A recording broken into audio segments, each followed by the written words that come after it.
trigonométrie dans le triangle rectangle, un cas particulier. Je vais m'intéresser à un cas particulier où j'ai un triangle rectangle dont un angle mesure 30 degrés. Donc par exemple, cet angle-là, je veux qu'il mesure 30 degrés.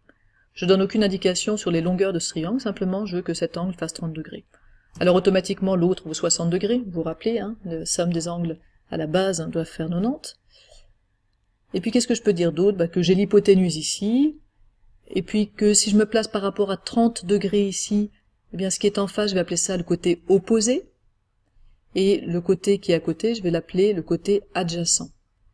Alors c'est une convention qui dépend bien sûr du l'angle, du point de vue par rapport auquel on se place. Et ça, ce sera la première chose à faire en général en trigonométrie, ce sera décider d'un angle, d'un point de vue donc, et puis de dire ce que sont le côté opposé, l'hypoténuse, le côté adjacent. L'hypoténuse étant la seule chose qui ne bouge pas. Et je vais faire quelque chose avec ce triangle, vous voyez, j'ai pris son symétrique. Alors quand je prends son symétrique, j'ai 60 degrés en tout ici, puisque j'ai 30 plus 30, j'ai 60 degrés aussi ici, et donc j'ai un triangle équilatéral, dont les trois angles font 60 degrés.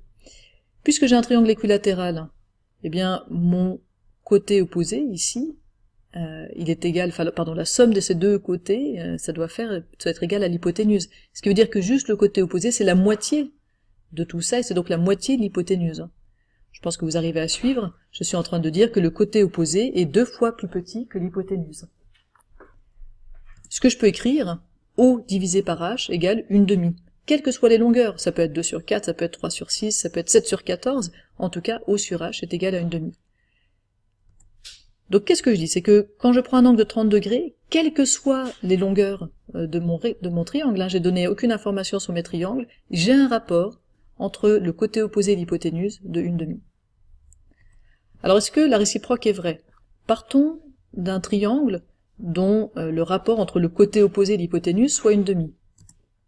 Donc je pars d'un côté 1, je vais tracer une droite comme ça perpendiculaire, je vais prendre mon compas, et je vais m'arranger pour avoir quelque chose de 2 fois plus grand pour l'hypoténuse.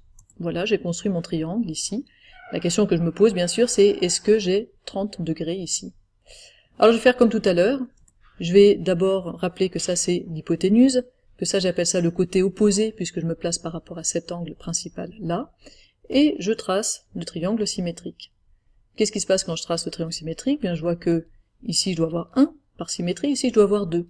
Donc finalement j'ai 2, 2, 2. J'ai encore un triangle équilatéral. Et puisque j'ai un triangle équilatéral, j'ai des angles de 60 degrés. Ce qui veut dire qu'ici j'ai 60 degrés, ici j'ai 60 degrés, et donc là j'ai 30 degrés.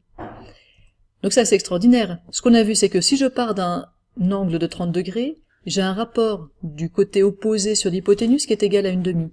Et réciproquement, si je pars d'un rapport au côté opposé sur hypoténuse de 1/2, j'ai forcément un angle de 30 degrés. Ce qu'on va voir dans la suite, c'est que ça, c'est généralisable, c'est-à-dire que on peut associer à chaque angle un rapport unique de type au côté opposé sur l'hypoténuse. La connaissance de ce rapport nous permet de déterminer de manière unique l'angle, la connaissance de l'angle nous permet de déterminer de manière unique le rapport.